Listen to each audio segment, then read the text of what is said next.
What's up, gamers of YouTube? It's your boy, the Universal Gamer, and I'm here to do a video upon request from one of my lovely subscribers.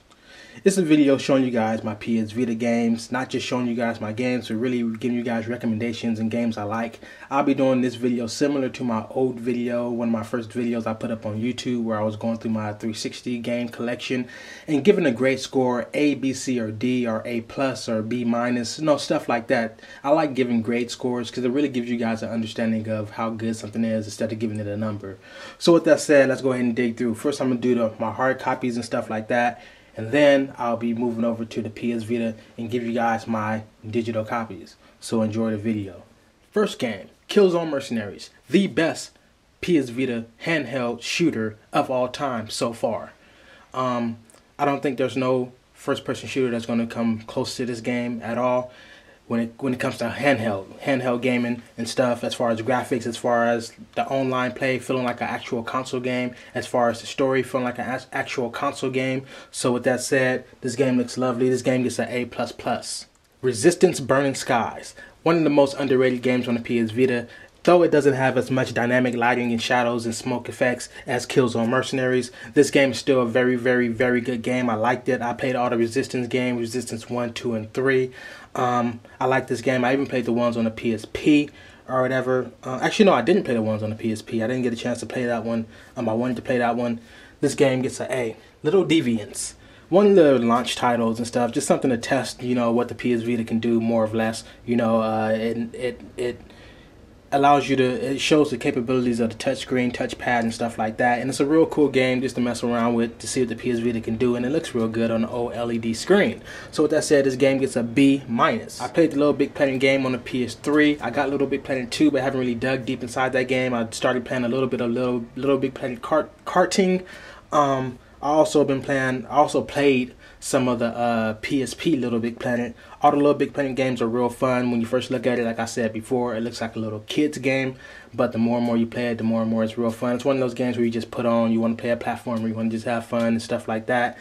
And you can play this game online. You can play it just like you play the console version. Play it online, play it with your friends, play it across Wi-Fi, across, ad hoc or whatever. So, A+. Unit 13, not really an underrated game, but an overlooked game. This is a real good game. It's co-op. It's two-player co-op. I don't think it's online co-op. It's just ad hoc. So you got to be next to somebody else that got a PS Vita and stuff, and you can play a co-op that way. It's one of the first shooters I played. This was my favorite shooter on a handheld so far until I played Killzone Mercenaries. But this is a very good game. Haven't played it in a long time. I put up a gameplay video a long time ago, so check that out if you haven't checked it out. All you gotta do is go to my channel, go down to gameplays and or to PS Vita videos, and it should be up under that, more than likely. So this game gets an A+. Marvel vs. Capcom 3. This is the first game I popped into my PS Vita, did the first impressions of this game, and my first impressions was like, just whoa, what am I looking at? Like, I couldn't believe how good this looked, and I was just watching the intro scene. And then when I booted up the game, started playing the game and stuff like that, it really, really looks amazing on the PS Vita, and it plays amazing. Some people were saying it looks better than the console. It doesn't. It's just that you're playing it on such a small screen, and it's an OLED screen. So an OLED screen on a small screen with high-res colors and stuff like that, of course it's gonna make your mind think that it looks better than an actual console on a big screen, when it really doesn't. But at the same time, trust me, it looks amazing. You can't really see no differences from the console to this handheld. So this gets an A++. So over to my digital copies of my games. Let's go ahead and click on my first folder, my PS Vita games inside of it. The first game up, which I do have the hard copy of, I just forgot I had it because the case was actually on my Metal Gear Solid collection case, or collection shelf. And here it is right here, Metal Gear Solid HD Collection. Comes with Metal Gear Solid 2 and Metal Gear Solid 3. Played both of those games about 5 or 6 times on the PS2, and that's not even counting the up-res version on the PS3 and all the other little stuff and all that crazy stuff. So with that said, man, it comes with Metal Gear Solid 2 and Solid 3. A lot of people, including me, was kind of mad that it didn't come with Peace Walker. I played Peace Walker for about 60 to 70 hours on the PSP. The original HD collection does come with Peace Walker, but the PS Vita version doesn't come with Peace Walker for no reason. Just, I guess, Kojima wanting people to buy multiple copies or whatever. I don't understand it. So it gets an A- just because of that one reason, because it didn't come with Peace Walker. And Uncharted Golden Abyss, I don't have the hard copy anymore. I sold that to get Little Big Planet since PlayStation Plus came out, where you can download it for free with PlayStation Plus. And I already beat Uncharted Golden Abyss anyways. So it's a good game. It was the best looking game on the PS Vita until, like I said, Killzone Mercenaries came out and really took the torch and still carrying that torch. So Uncharted Golden Abyss, even though it doesn't have that much action, it barely has as much action as Uncharted 1 on the PS3. Everybody know Uncharted 2 and 3 has the most action, but as far as Uncharted 1, it didn't have that much, and Uncharted Golden Abyss doesn't have that much. But even without all that much action and set pieces and explosions and all kind of crazy stuff happening, it's still a very good game, nice story. So all in all, it gets an A. So I already talked to you guys about Resistance Burning Skies. I already talked to you guys about Killzone Mercenaries. Zero Escape. Haven't played Zero Escape yet because I haven't played the first game. I really want to play the first game first. The first game is on the DS. I heard that game is real good. I heard this game is real good. And I heard that in order to understand everything about the story, it's best to play the first game first if you want to get as much out of it that you can get. And me, I'm a story-driven person. I'm like an all-around person. I'm a universal gamer. You guys know me. I like everything. So I gotta have my story. I gotta have my graphics. I gotta have my gameplay all inside one package. And this game, I heard, got some real good puzzles, real good gameplay, and some real good story. And it's best to play the first game. So I'm gonna go ahead and play the first game first. So I have not played that game yet until I play the first game. Already reviewed Killzone. Little Big Planet. Over to Wipeout 2048, another game free to play with PS Plus. Played about, I'll say about 10, 15 minutes. Real good looking game, very good looking game. This is another game where it looks real good. Looks like the PS3 version of it and stuff like that. This is cross play, so you can play online with people. So I say your friend playing on PS3 or whatever, you can play with him with your PS Vita online. So that's pretty cool. MotorStorm RC. You guys remember I did a video, give my impressions of MotorStorm RC. I'm an RC person myself, even though, you know, I kind of dropped out of it a little bit. You know, I'm into nitro RC and brushless motors and stuff like that for electric RC and stuff, things of that nature. So that game, for that game to be that good, and I love MotorStorm on that note, but for MotorStorm RC to really feel like you're driving an RC car, like I really loved it for that, and I love taking down my friend's score. That game got really addictive for a while. It's a free-to-play game. I think you gotta buy it now. Some of these games are free to play, and then after a while you gotta buy it. But you can buy all kind of card packs and stuff like that. It's real cool. You know, I like the game. I like taking down my friends' scores and stuff like that. That game. Oh, I forgot to give a review score for the Wipeout. Wipeout gets a A. MotorStorm RC gets an A-. So I already did Unit 13. Stardust Delta.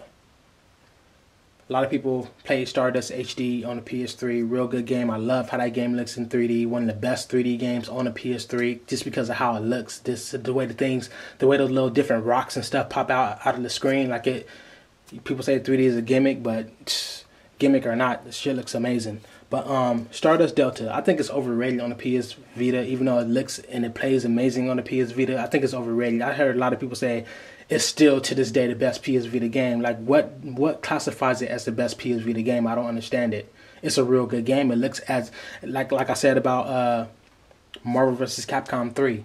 It looks.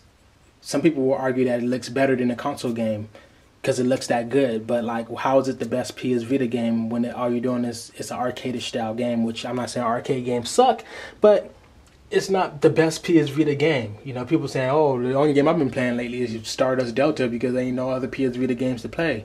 I don't know what system you got. I don't know what games you're into. But anyway, Super Stardust Delta gets an A. My next folder. I already did Little Deviants. Germinators.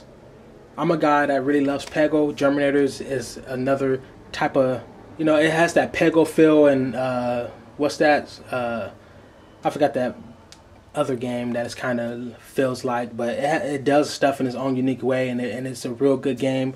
It came out with a second one already. Can't wait to try that bad boy out. Germinators, real cool arcade game. You know, one of those games where you just pull out your PS Vita in the line or something, or when you're waiting on something. It's a real cool game to play and kill time with. It gets very addicting, and you really have fun taking down your older scores and figuring out all kind of ways to, you know, get better shots and score big points and stuff like that. I have like 5 or 6 different game modes. That game gets an A. None attack. I only played the game for about 10 minutes.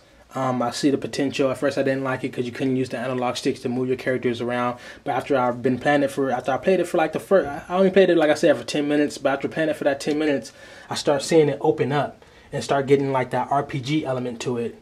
You know, turn-based RPG element to it. I see what they were going at, but I still feel like they should have let you use the analog sticks. This game gets a B. Haven't played that game yet. Rayman Origins, I'm about 90% done with that game. Free to play with PS Plus. Same thing with None Attack. Same thing with Germinators, and same thing with what's that game called?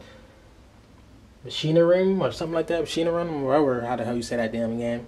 But all those games free to play with PS Plus. Rayman Origins, real good game. Looks just like the console, exactly like the console. Looks as good as the console, like the other games I mentioned. Some of the other games.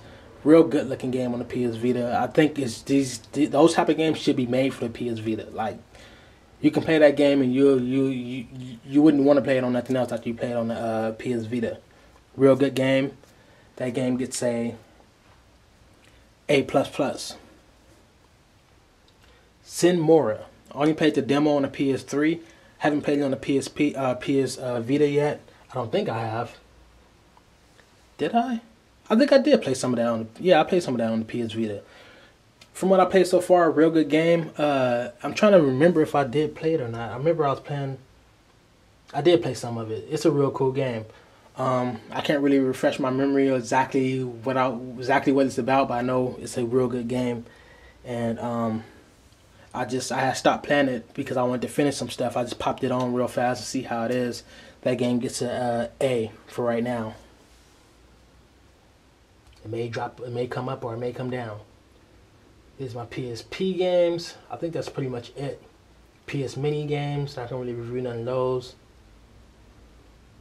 PS1 games, I ain't gonna review none of those. I know you guys probably want me to, but I kind of feel like there's no point. You should already know what all these games is. Resident Evil 2, Final Fantasy 7. If you don't know how good those games are, then something's wrong with you. Or you just never had a PlayStation. And I haven't played Chrono Volt yet. And these are like some other little mini games and stuff like that. So with that said, people, I hope you guys enjoyed this video. So the next handheld game I'm thinking about getting very soon is The Legend of Zelda: Link Between Worlds on the Nintendo 3DS. I haven't played my 3DS in about 7 months because I don't know, I just haven't been like thinking of nothing to pick up or nothing. I just haven't been into nothing that's been out. Still some games I need to play, like Mario Kart, haven't played that yet.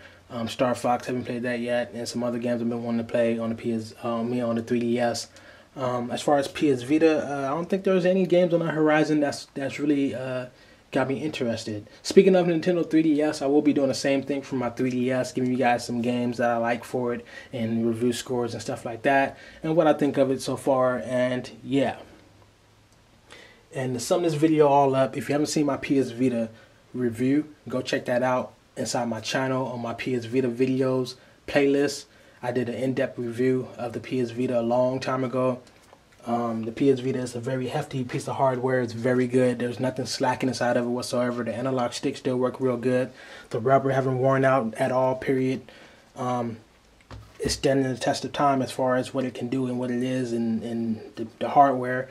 It just needs a tad bit more software, and I think Sony's really going to deliver this upcoming E3. Summer coming up. So this next E3 for Microsoft and for Sony is going to just be ridiculous. People are going to have like wet dreams and have game-gasms because they're really about to start announcing some real crazy stuff, even Valve. But I think it's a little bit too late for Valve. So with that said, man, it's been your boy, the Universal Gamer, and I'm out. Peace.